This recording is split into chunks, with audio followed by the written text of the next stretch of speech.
Recording in progress. Honorable Matali and your team, I would imagine from the department as well as from the Civilian Secretariat for Police.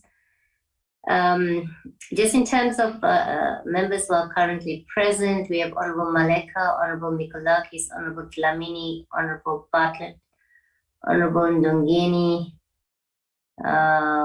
Okay, that's all that I currently see. Just in terms of today's agenda, we're expecting to get a brief by the department on the Protection of Constitutional Democracy Against Terrorists and Related Activities Amendment Bill. And then we were also expected to consider and adopt minutes. These minutes are relatively old, and it would also require certain members of the committee to be present for us to adopt those minutes. Being old minutes, colleagues will know that there are some members who have left the committee that were part at the time, such as Honorable Nkosi, Honorable Zanamela, Honorable Mkiva. So it would require certain other members to also be present to in terms of adopting those minutes. So I think we'll actually defer those minutes to another meeting. I think that being said, our members will then deal with the first agenda item, or the only one,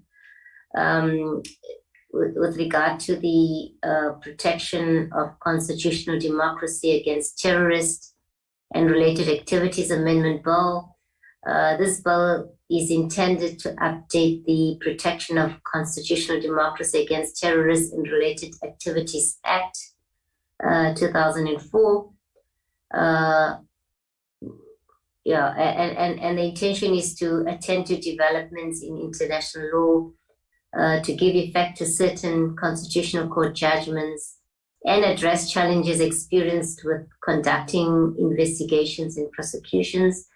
Honourable members, the Minister of Police addressed a letter to the committee, copied to the chair of the NCOP, requesting that this bill be dealt with as expeditiously as possible, and for the NCOP to pass this bill this year to prevent South Africa from being grey-listed by the global anti-money laundering body, the Financial Action Task Force. I think it is with this in mind that we decided to develop a program that also aims to meet the deadline. So it's a proposed program, but at the same time, we want to ensure that we still provide the public with time to make their comments on the bill and to engage adequately on such comments. And I think as the department makes their presentation, I'm sure they'll elaborate further in their presentation what the portfolio committee made in terms of the amendments to the bill. And with that said, then let me hand over to yourself, Honourable Minister, Deputy Minister, to take us through the bill. Honourable Chair. Honourable Mikolakis, I see your hand is up, sorry. Thank you, Chair. With your permission, I'm not going to switch on my camera right now, if you don't mind. Chairperson, I just want to, with regards to your comments just now, just want to put it on record, and I don't know if you would agree, but I am becoming increasingly uncomfortable with the way in which our committee is forced to deal with legislation.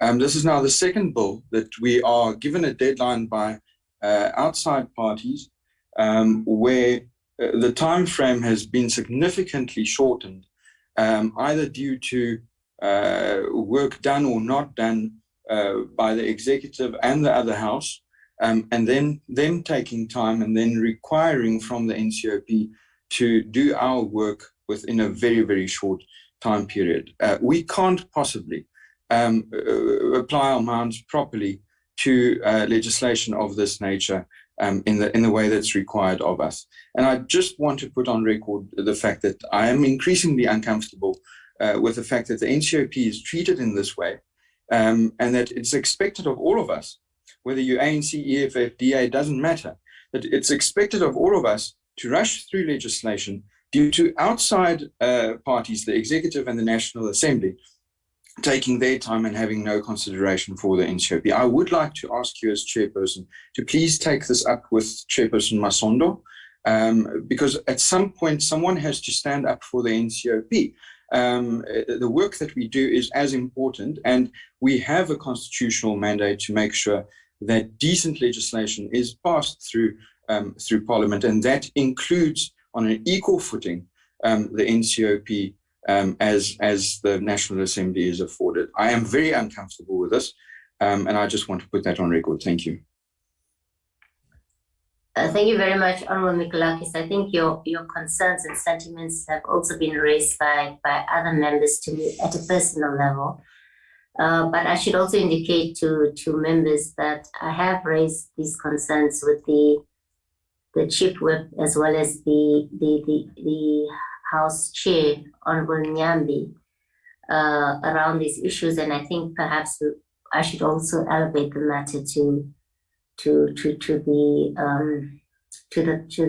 chairperson of the NCOP.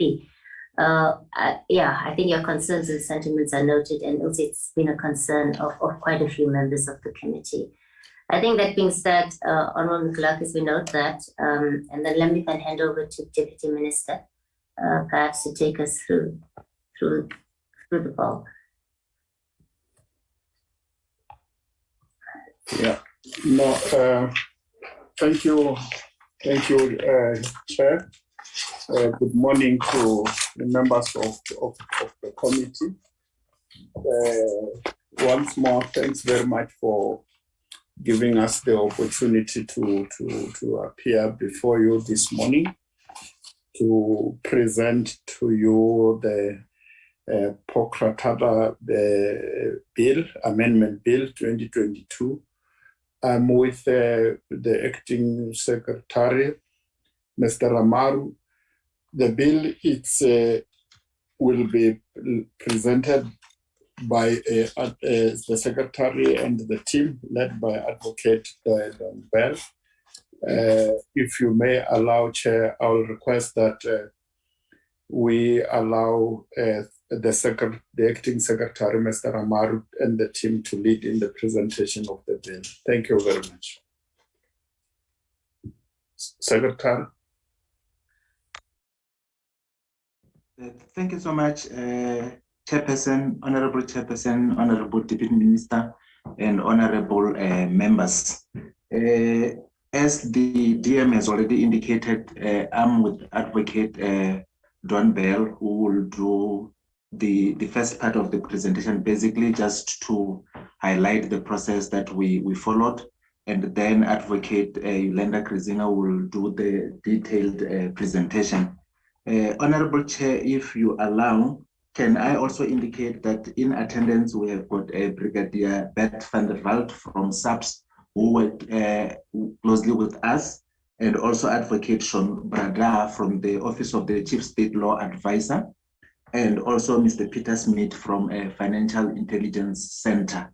So who will also be assisting if there are questions that members will be posing as we go forward.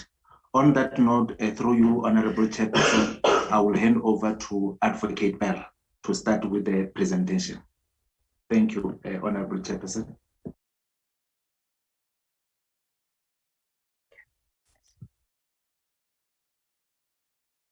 Good morning, Chair.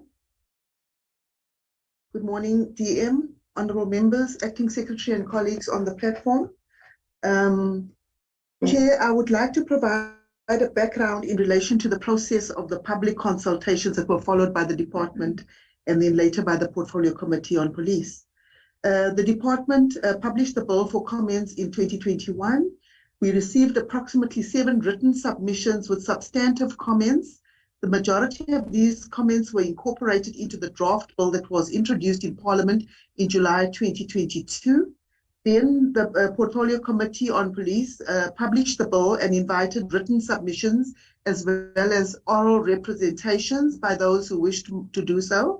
And the institutions who responded to the invitations were, firstly, there was AfriForum, then there was the International Committee of the Red Cross, then there was the Sussex Terrorism and Extremism Network from the UK, and the Banking Association for South Africa. And then later on, at a later stage, DSA also made substantive comments to the bill on the invitation of the Portfolio Committee.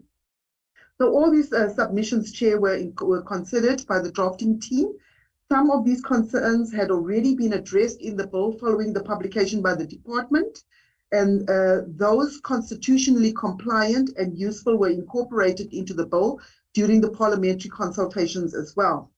The main concerns that were raised in all the submissions were addressed, and we as the department were assisted in refining the bill as well as responding to the concerns by experts in the areas of constitutionality, terrorism, money laundering, and terrorism financing by various departments such as the Office of the Chief State Law Advisor, National Treasury, Finance Intelligence Center, and the SAPS legal section.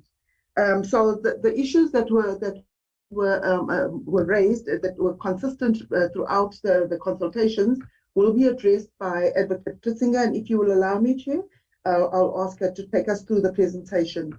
Thank you, Chair.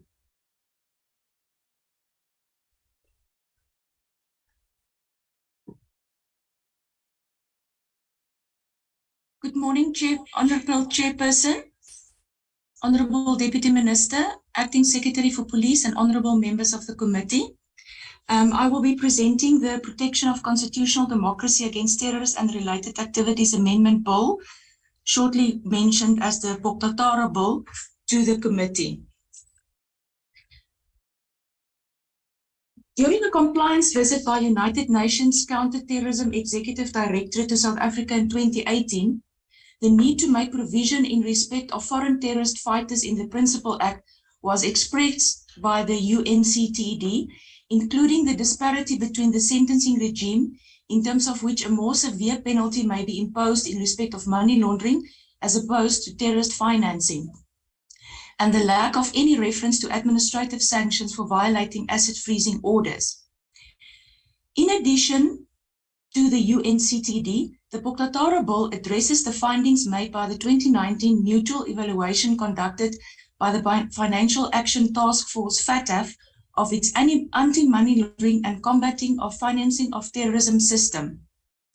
South Africa rated poorly in the mutual evaluation report published in October 2021. To address the technical compliance deficiencies, the Boktatara Bill and General Laws Amendment Bill were submitted to Parliament for processing. The Boktatara Bill addresses two deficiencies and is a fundamental component to avoid being grey-listed, and it is crucial to address technical compliance deficiencies through the updating of legislation and effectiveness of system to address the risk of money laundering. The deficiencies relate largely to terrorist financing, sanctions relating to terrorism and terrorist financing, freezing orders, and the publication of notices by the United Nations Security Council. Next slide, please. There were mainly three factors that necessitated the promotion of the bill, of which the first one was the developments in international law. The number of international conventions and protocols aimed at combating terrorism has increased from 12 when the Principal Act was adopted in 2004 to 19 as it stands currently. Each convention or protocol provides for additional offences which must be enacted in domestic legislation to combat terrorism. The United Nations Security Council adopts on a regular basis new resolutions under Chapter 7 of the United Nations Charter, which resolutions are binding on member states and call for measures, including adoption of legislation, to be taken by countries to combat terrorism. The second factor was compliance resulting from oversight, and I've briefly touched on it in my previous slide. The bill addresses these recommendations and guidance given from the United Nations CTED as well as FATF. The third factor was compliance resulting from oversight through courts. There had been 5 convictions in terms of the Act in respect of terrorism-related activities, such as the case of the Tulsi twins, the National Christian Resistance Movement, and the Henry Oka matter.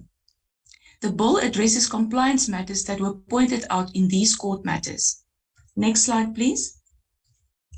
The amendment bill, as it stands at the moment, has undergone a few stages in the parliamentary process.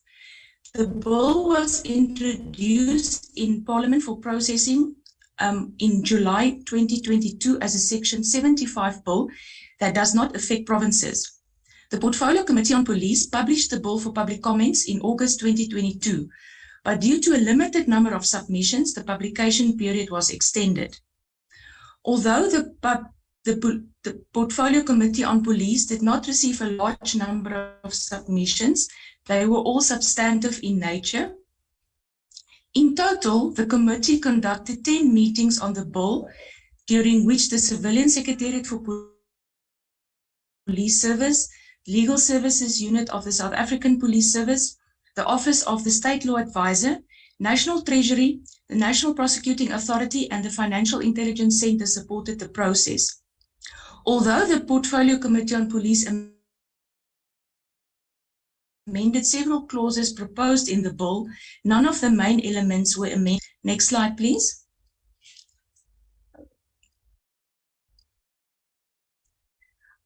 I will take the committee through the amendments that were made by the Portfolio Committee on Police.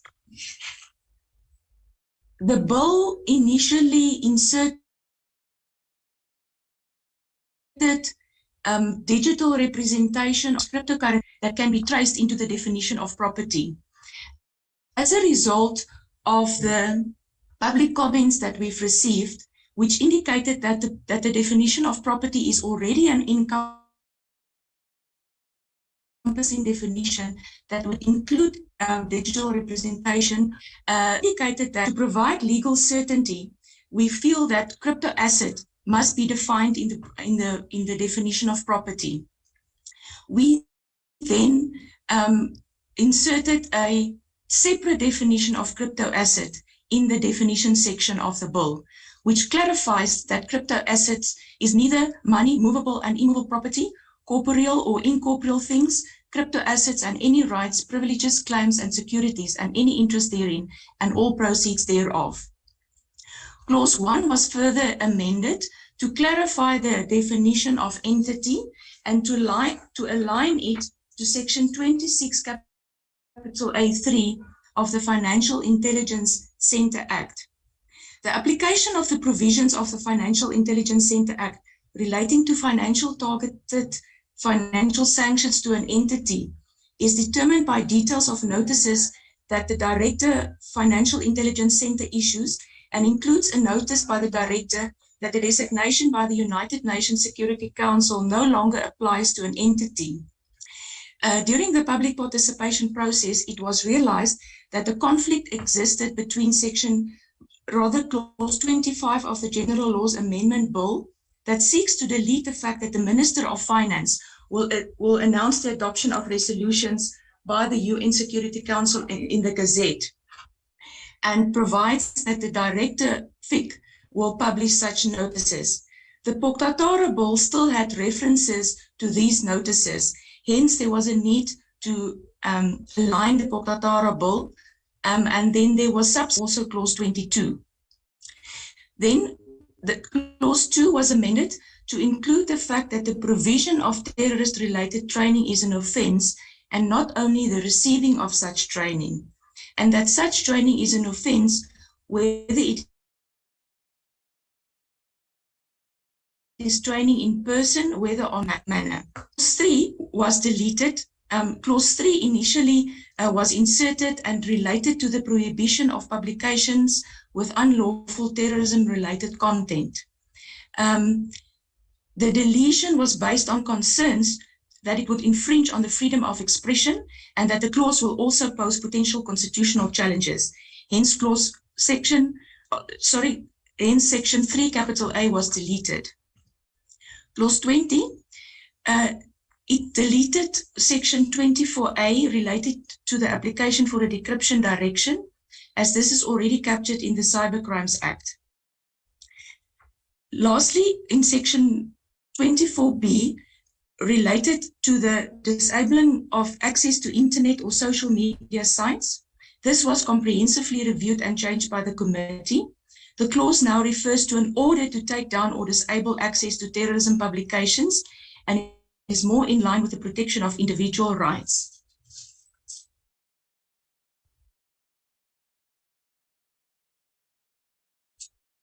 Chairperson, before I move on to the B version of the bill that will serve before the committee, I just need to indicate that the area that gathered the most resistance during the public participation process was the definition of terrorist activity as it's defined in the Principal Act.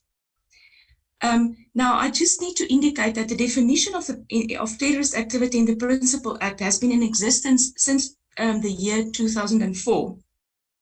The amendments in the bill relating to the definition mainly seeks to align the definition with domestic legislation and to repeal the motive requirement. The alignments that were done in the definition related to the Cybercrimes Act, the Non-Proliferation of Weapons of Mass Destruction Act, as well as the Hazardous Substance Act. The last amendment that were affected were the deletion of the motive requirement. At the time when the Principal Act was drafted, the legislator was concerned that ordinary criminal acts would be labeled as terrorism. For this purpose, a very specific intent and motive were formulated to be part of the definition. So although the motive requirement is now proposed to be deleted from the definition, the element of intent still remains. The definition seeks to explain that there needs to be a clear link between the activity that can cause harm and the intention to achieve the objectives set out in the definition. If activities lack the necessary terrorist intent, which is usually aimed at terrorizing the civil population or government, it cannot be considered as a terrorism activity under the Act. If one element is missing, the crime is not established. The circumstances and evidence of each particular case will have to be looked at to arrive at a conclusion. And prosecution under the Pacta is only possible with the written authority of the National Director of Prosecutions. In conclusion, the Portfolio Committee on Police then concluded that the approach towards the definition that was crafted in 2004 had been to isolate actual terrorism from other crimes to effectively combat terrorist activities. And the particular offences established in terms of the existing international instruments, but also is to be proactive to provide for a general definition which is wide enough to combat terrorism, but not to allow abuse of the legislation for other purposes than combating terrorism. Thank you, Chair. I will now proceed to the B version of the bill. Clause 1 of the bill makes changes to the definitions used in the Principal Act through proposed substitutions, deletions, and insertions, mostly the inclusion of acts passed since the adoption of the Act in 2004, such as the definition of Critical Infrastructure Protection Act 2019. As I also indicated, the only substantive definition to terrorist activity is the use of weapons of mass destruction in line with the applicable Act and acts to overthrow the government. Clause 2 proposes to amend Section 3 of the Principal Act by providing for an offence in respect of entering, departing from, or transiting through or remaining in any country for purposes of joining or supporting terrorist groups, in other words, to address the issue of foreign terrorist fighters. Clause 3 proposes the amendment of Section 4 of the Principal Act by providing that it's an offence to facilitate the retention or control of property on behalf of or for the benefit of a specific entity identified by a resolution from the United Security Council. Next slide, please.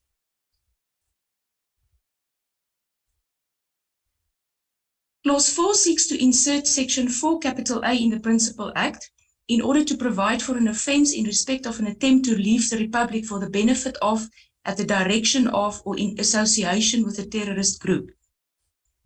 Clause 5 seeks to amend Section 5 of the Principal Act by extending the offence related to terrorist bombings from only public places to also include private places. Clause 6 proposes to amend Section 6 of the Principal Act by inserting additional offences in accordance with international law.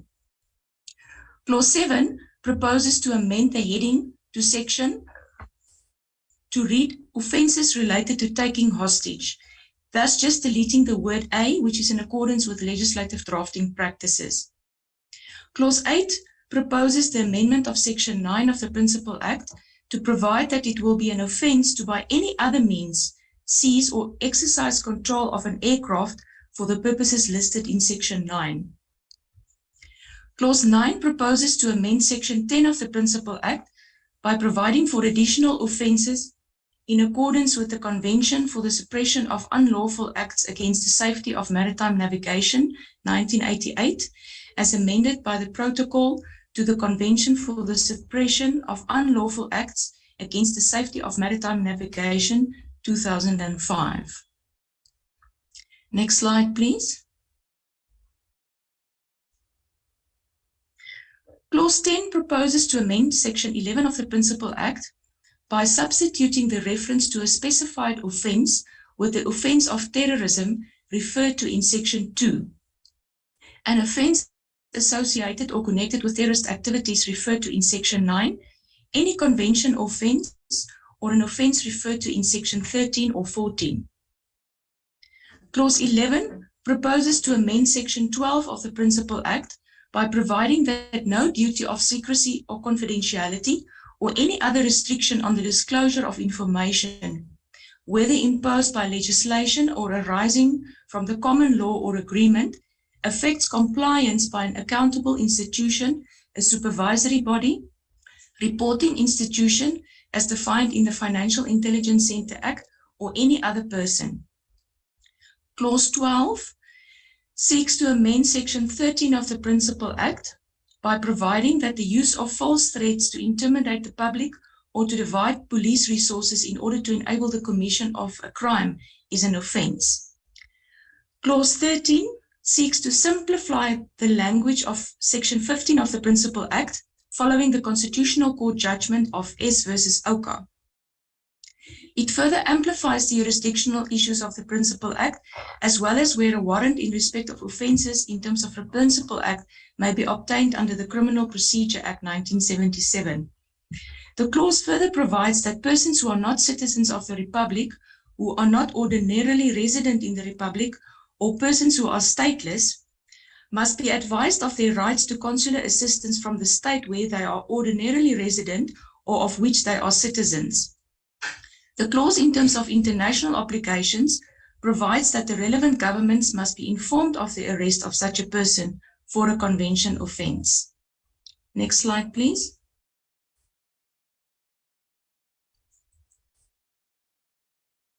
Clause 14 seeks to amend Section 16 of the Principal Act and provides that the prosecution for an offence under Section 13 may be instituted without the written authority of the National Director and may be authorised by the relevant Director of Public Prosecutions. Clause 15 proposes the substitution in Section 17 of the Principal Act for the reference to the Department of Foreign Affairs with the department responsible for international relations and cooperation. This resulted from a name change of the department in 2009. Clause 16 aligns the sentencing as laid out in Section 18 of the Principal Act with the severity of the offence, especially in relation to the financing of terrorism, increasing the length of imprisonment by the various courts, including the High Court. Clause 17 proposes the substitution of Section 23 of the Principal Act as a consequence of the proposed repeal of Section 25 and expands on the ambit of and what may be contained in a freezing order, the making of ancillary orders, the publication of orders, the appointment of a curator ad litem, and interim order, magistrate court or regional court orders. Next slide, please. Clause 18 proposes to amend Section 24 of the Principal Act by providing for the inclusion of premises which may be cordoned off and searched in accordance with a warrant which may be issued by a judge, and no longer only vehicles and persons. Clause 19 proposes the insertion of Section 24A in the Principal Act, which provides that a member of the Directorate may apply to a competent court for an order to take down or to disable access to terrorist publications with unlawful terrorism-related content. Clause 20 proposes the repeal of Section 25 and 26 of the Principal Act in respect of parliamentary supervision.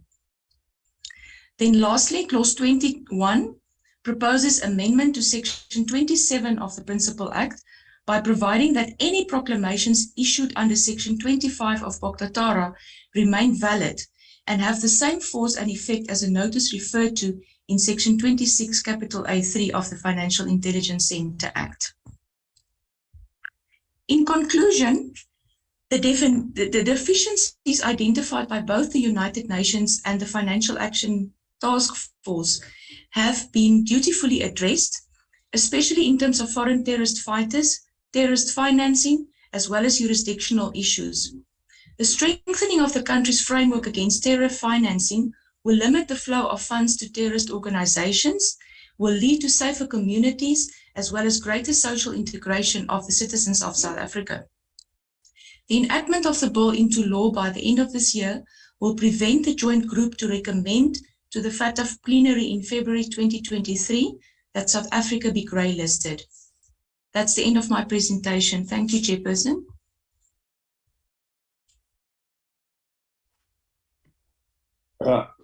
Thank you, Chair. That brings the end the presentation that we have to do for the committee. And thank you once more to yourself and members for the opportunity to interact with the committee. Thank you. Thank you very much, DM, the Acting Secretary for the Civilian Secretariat, as well as the legal team that made that presentation to honorable members. Perhaps let me see if honorable members have any comments and or questions that they have for clarity on this presentation. If they do, they could just give me an indication through the raise of hands function. I'm not seeing any member yet. Maybe I can just ask a question from my side, DM, because I'm sure members also need to get, we all need to get our head around, the content of this bill. But just in terms of the slide 1, and for the benefit of the committee, perhaps can the department elaborate on the potential consequences of South Africa being grey listed, and what other steps the department, along with other relevant departments, has put in place to avoid grey listing? And I think, having asked that question, I don't know if there's any honourable member who wants to ask a further question. Okay. Yeah, I'm here, Honourable Chair. Oh, yes, Honourable Dodobu. Over to you, Honourable Dodobu. Thank you very much, Honourable Chair. I apologize that I'm not going to use my video because of problems of load shedding. Be that as it may, my question is very straightforward. But before that, let me welcome the submission to this committee. Now, Chair, my question is in relation to the work that the Civilian Secretariat did to facilitate this particular bill. On the 21st of May 2021, last year, the Secretariat published a notice in the Government Gazette to invite public comments on this particular bill. And it stated 3 important points. The first point was to say that they invite comments because they want to update the current legislation of 2004 to be compatible with the international laws and trends in respect of terrorism and the related activities to terrorism. That was the first point, that it wanted to make it compatible with international trends and laws.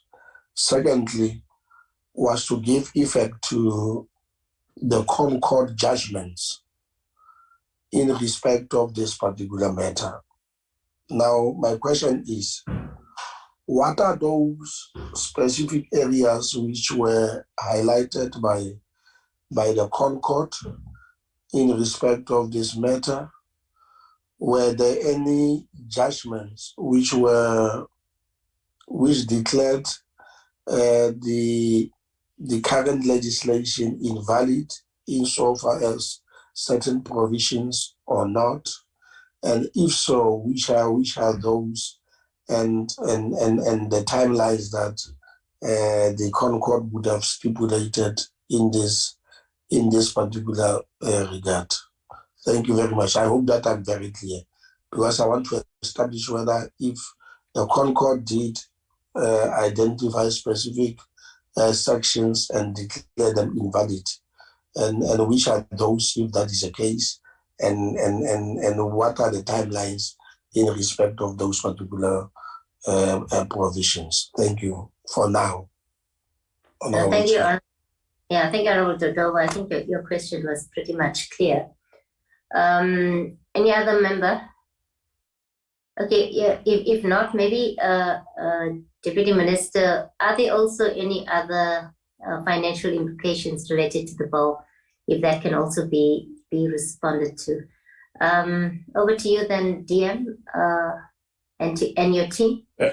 Yeah, no, thanks very much, Chair, and thanks to the questions that the committee has raised. I'll request that the team respond to the two, I think 3 questions. One is the one that you raised, Chair. I will request that through you, Chair, we allow Mr. Peter Smith from the Financial Intelligence Center to talk to some of the questions that have been raised. And I think members of the team will also come in if you allow.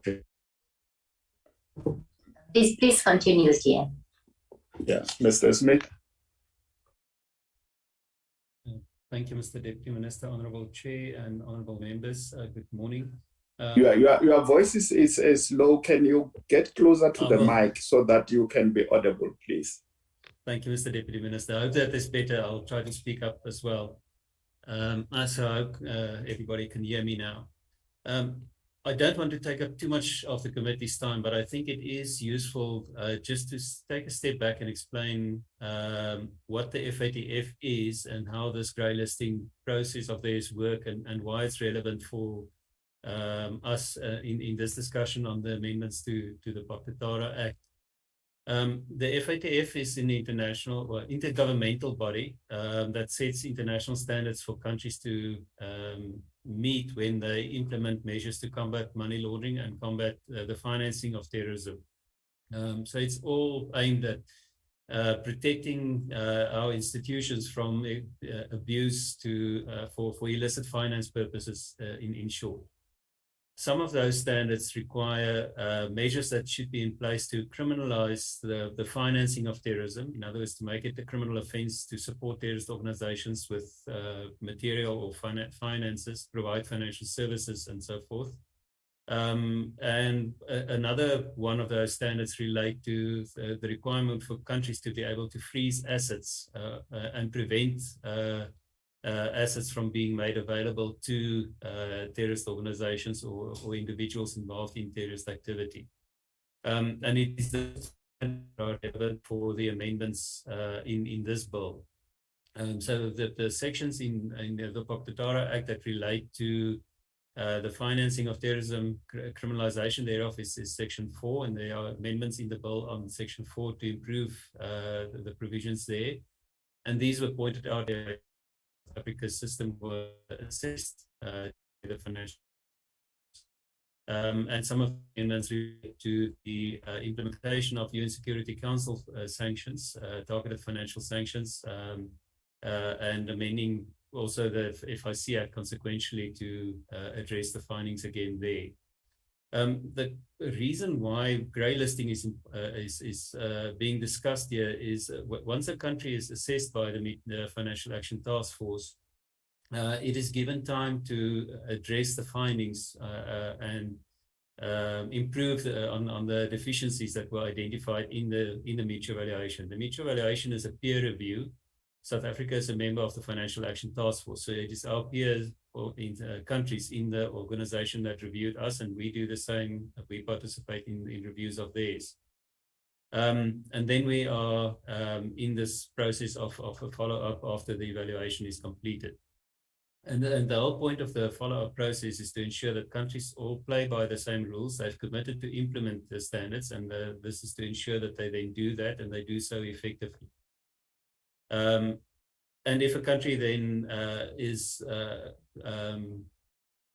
not within that period of time required to report back to the FATF will make a decision on whether its measures to address the deficiencies are adequate.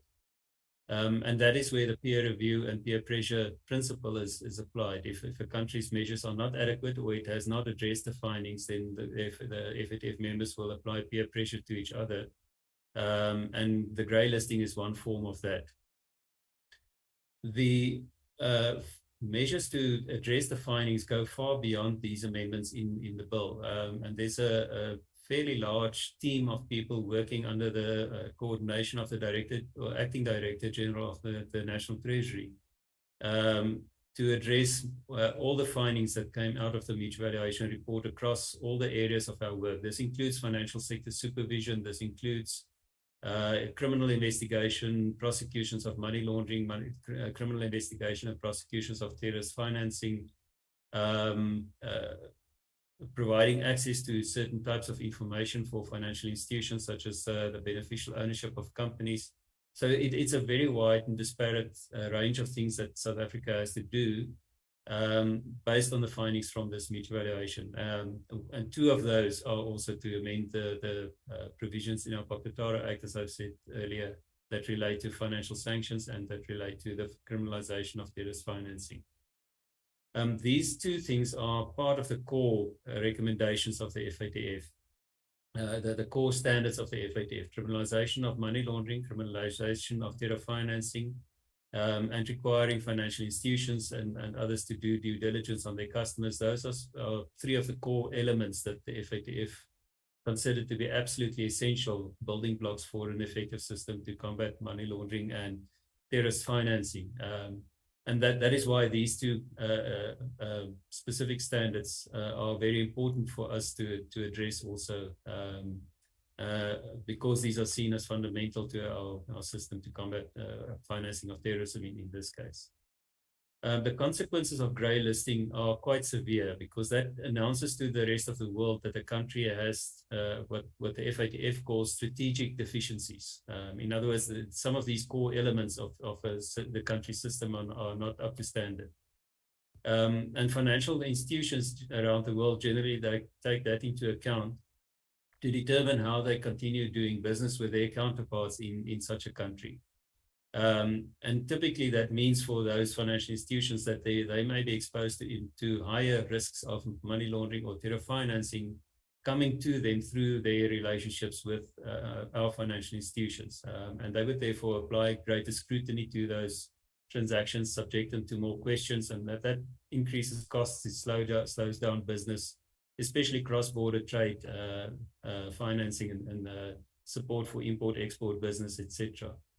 There's an additional factor here that in the European Union, the European countries have passed a European law through the Council of Europe that automatically requires all institutions in Europe to consider a grey listed country to be high risk.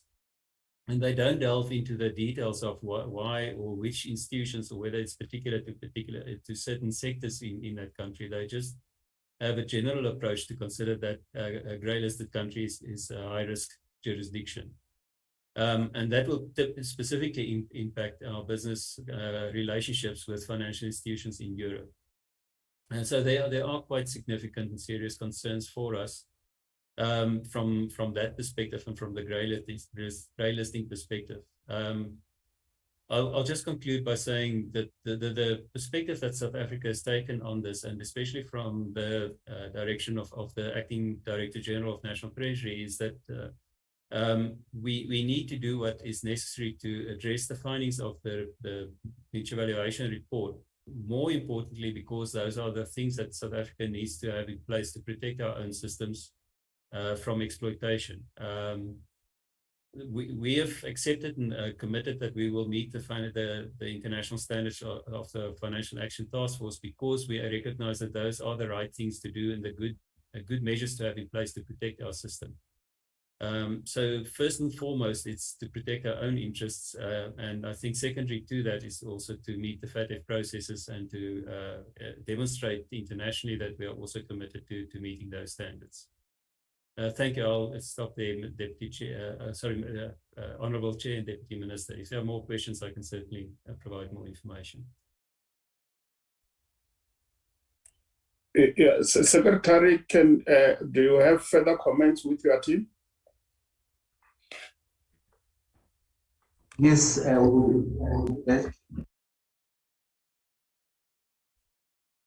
Thank you. Yes, thank you, Chairperson. I just wanted to, from my side, make a comment on the question regarding the Constitutional Court matters that influenced the bill. Yes,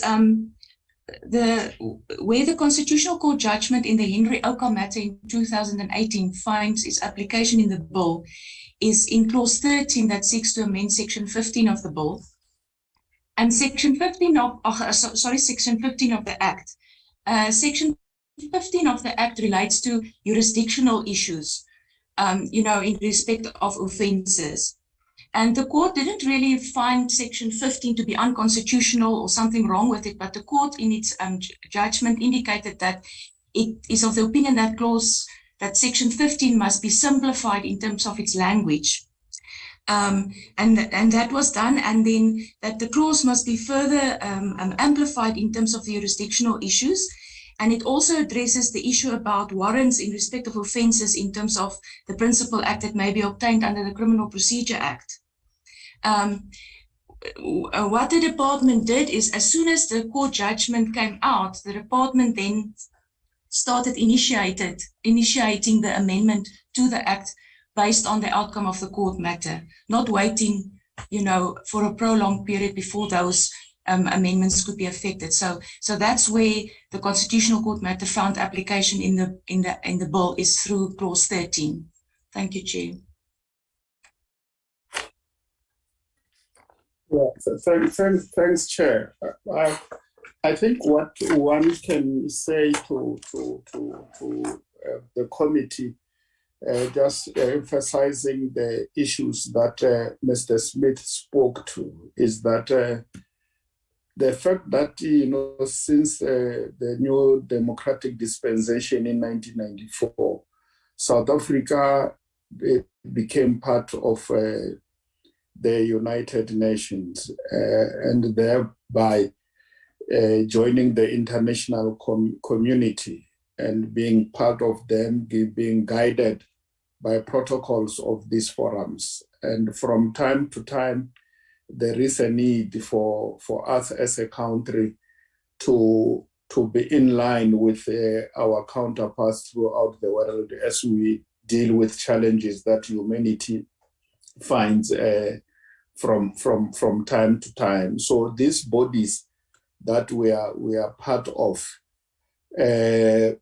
there are certain things that we are required to do so that there is uniformity in terms of how the world deal with specific challenges. And in this case, where we're dealing with terrorism, there are instruments that we need to put in place as this world family to respond uniformly to these challenges. And this is but one of the pieces of legislation that we need to deal with in order to comply to that. And failure to do so, because we belong to this global community. There are instruments that they use if countries don't respond appropriately in terms of what is expected of them. For instance, the grey listing. The implication and the impact of grey listing, given the challenges where we are fighting with the issues of unemployment, the issues of poverty, the economy that is part of the global economy that is struggling because of the COVID and other related issues. If you are grey listed, it means people can do business with, and we need investments as a country. So there are a number of factors that necessitate us to respond and to be in line with our peers.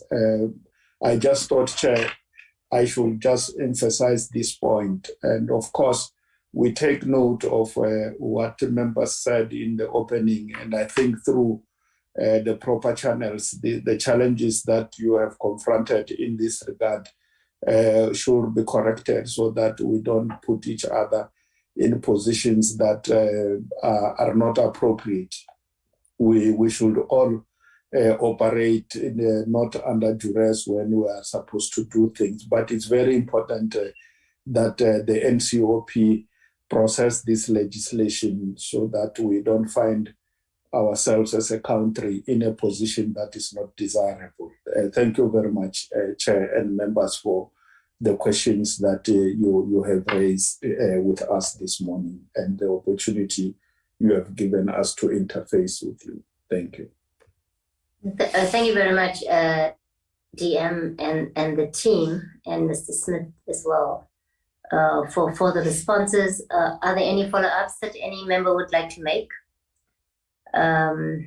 I think, DM, just my one question around whether the bill has any financial implications, but I think you can also respond to that any other time. Our members, do you have any other inputs? No. If I may. Please continue. Yeah, just last point. Sorry, excuse me.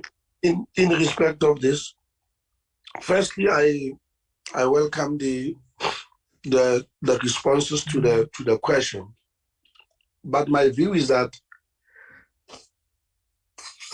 excuse me, sir, I don't feel well.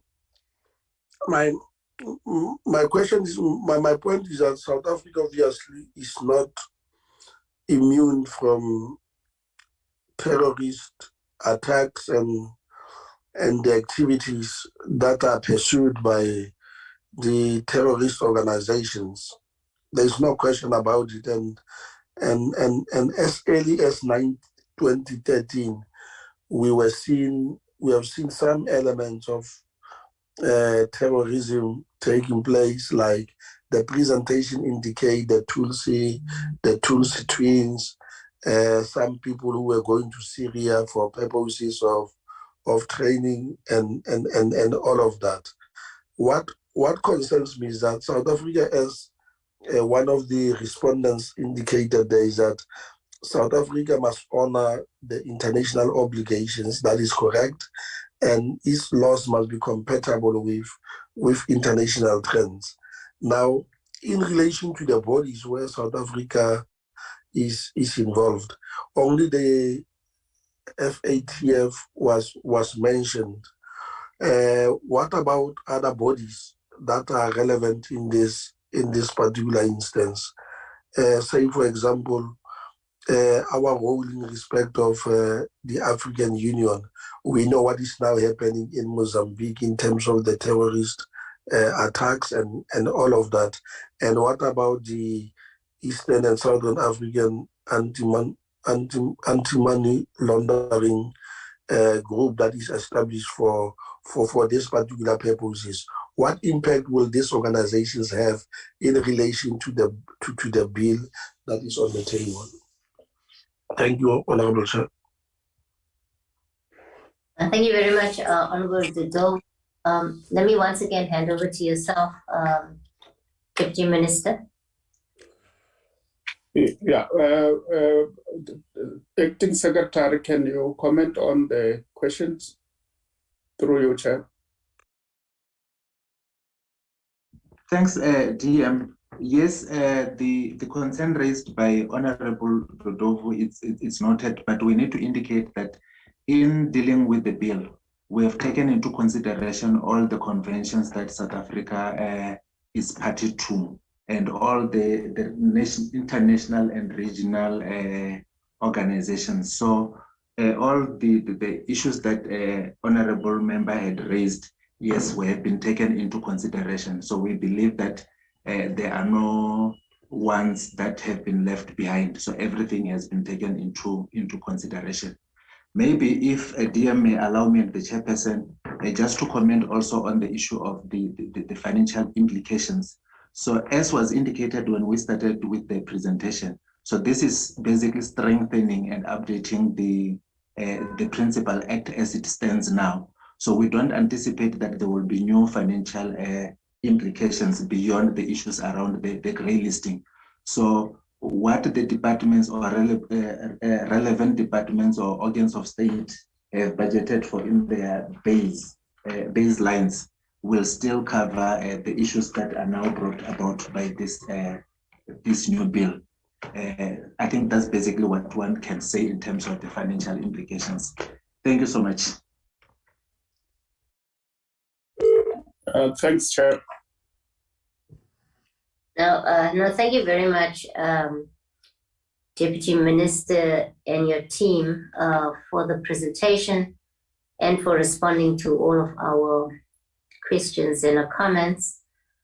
This is not the end of our conversation with yourselves on this bill, but I think for today's purposes, at least we understand the importance and the implications of amending this piece of legislation and of us as a country not being grey listed, if I may put it that way.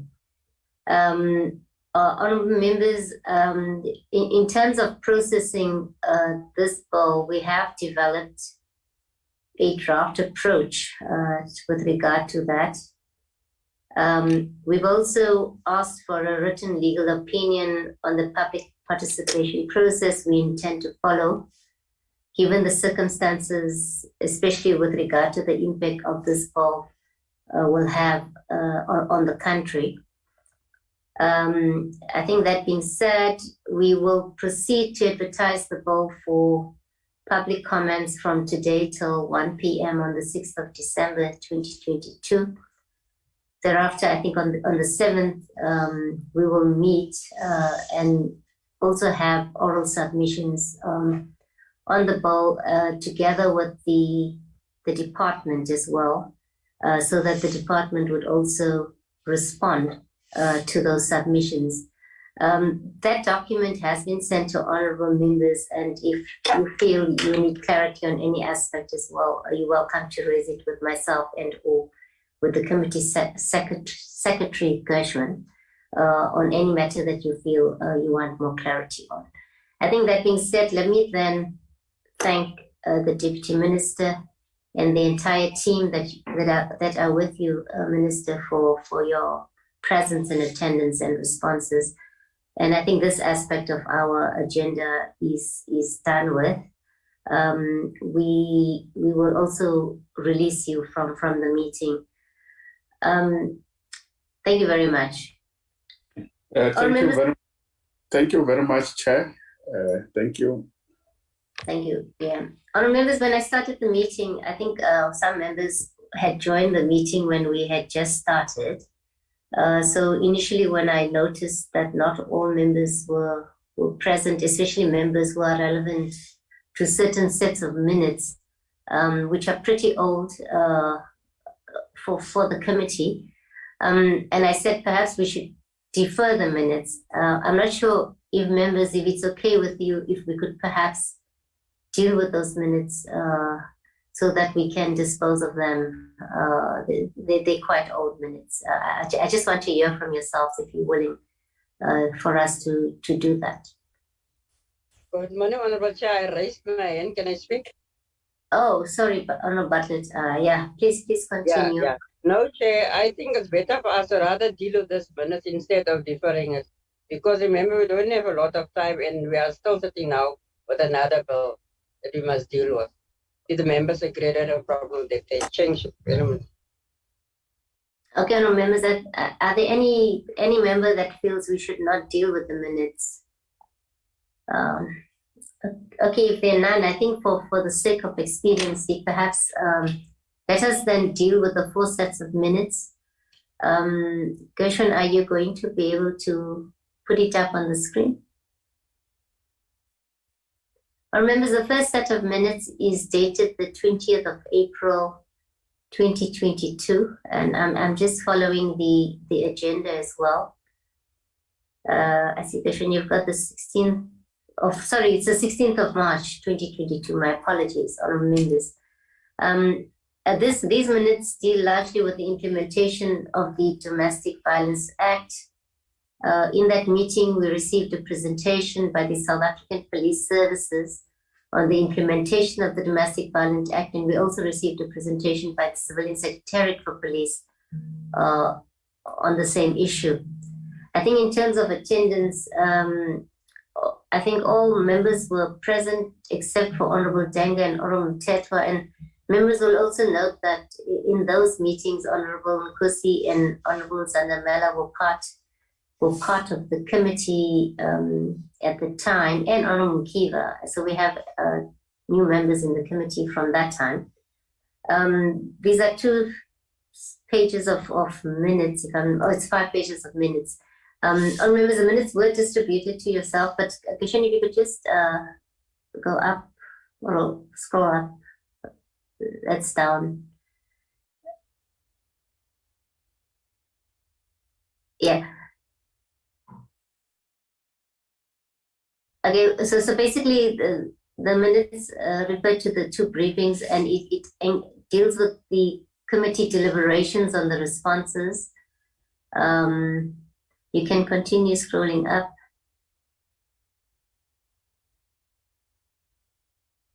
Yeah, and also with regard to the SAPS response from the Department of Police, as well as, I would imagine, the Civilian Secretariat as well. And there's some action we said that that SAPS was to respond in writing to clarify certain issues.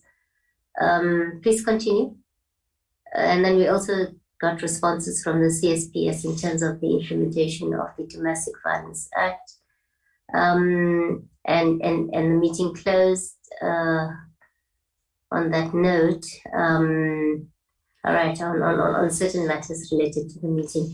Members, I hope you've had an opportunity to go through the minutes. If you have any additions and amendments that you would want to make, please give me an indication. And if not, if you wish to adopt the minutes, please also give me that indication. Thank you. Sorry, Chair, I think this is the old minutes of March. I will make a proposal, Chair, that we accept the minutes as is. Thank you very much. Thank you very much, Honorable Bartlett. Is there any seconder?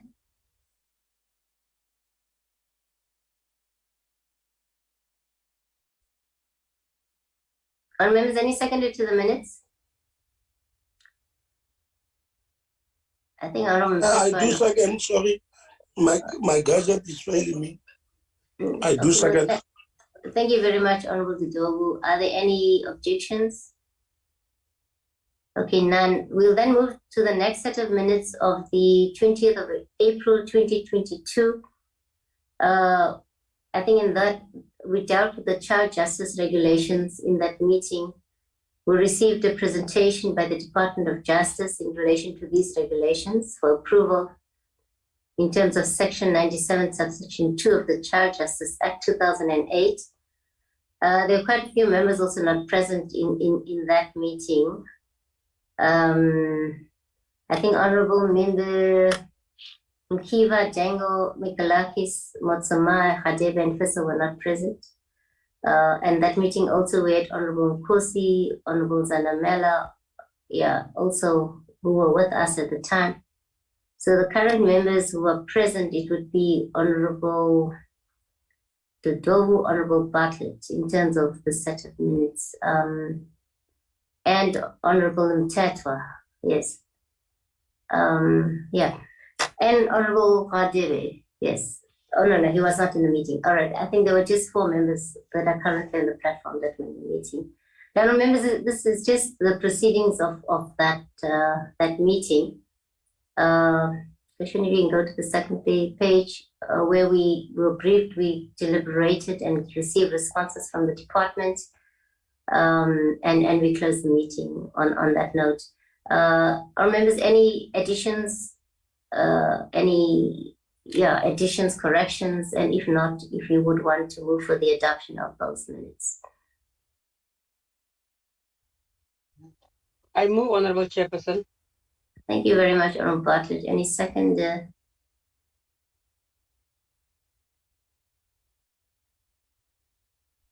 Second. Thank you very much, Honorable Dodovu. We go to the third set of minutes, which is dated the 28th of April, 2022.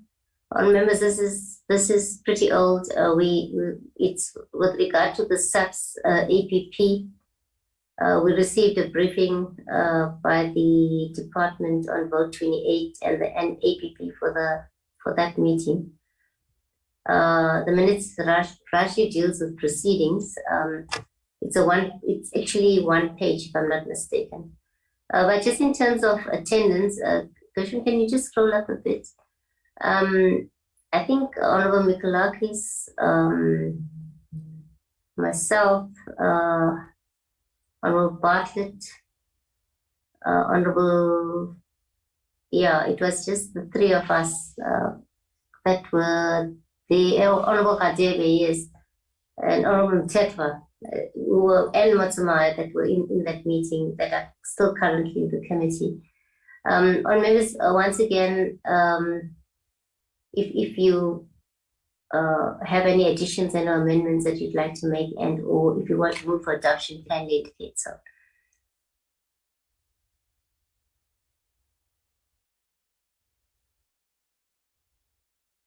Our members? I have proposed, Chair, that we accept the minute. Thank you, Honorable Bartlett. Honorable Mtetwa? I second it, ma'am. No, thank you very much, Honorable members. Any objections? Okay, none. We'll then move on to the last set of minutes, Honorable members. It's the minutes dated the 4th of May, 2022.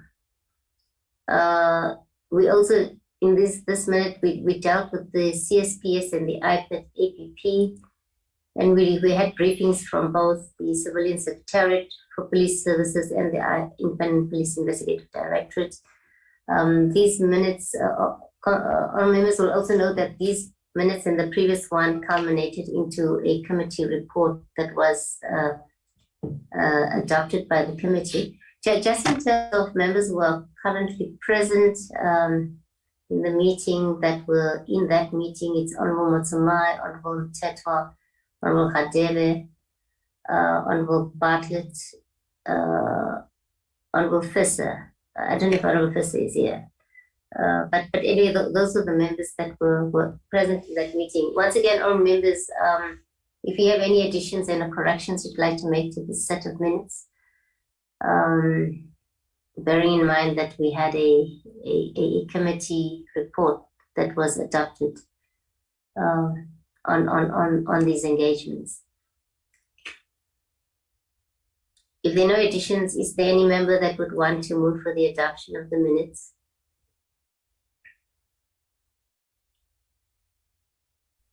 Chair, I propose that we accept the minutes. Thank you very much, Honorable Bartlett. Any seconder? I second it, Chair. No, thank you very much, Honorable Bartlett. Thank you very much, Honorable members, for the adoption of the 4 sets of minutes. I think we've actually come to the end of the meeting. Let me thank you very much for your presence and participation in this meeting. And I think our next meeting, we expected to meet on the 7th of this month, of December, of next month, sorry, of December. where we will then take forward the processes with regard to the FOCTA Tara Bill. Thank you very much, all members, and to Chair's meeting class. Thank you, Chairperson.